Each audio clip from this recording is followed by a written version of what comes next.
एक वेळ देव नाही आवडला तरी चालल, पण देवाला आवडावं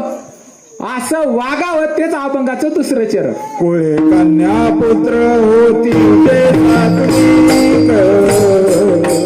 कुळे कन्या पुत्र होती ते सात्विक, कन्या पुत्र होती ते सात्विक,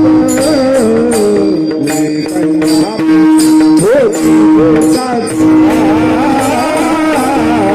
कन्या पुत्र होती ते सात्विक, कन्या पुत्र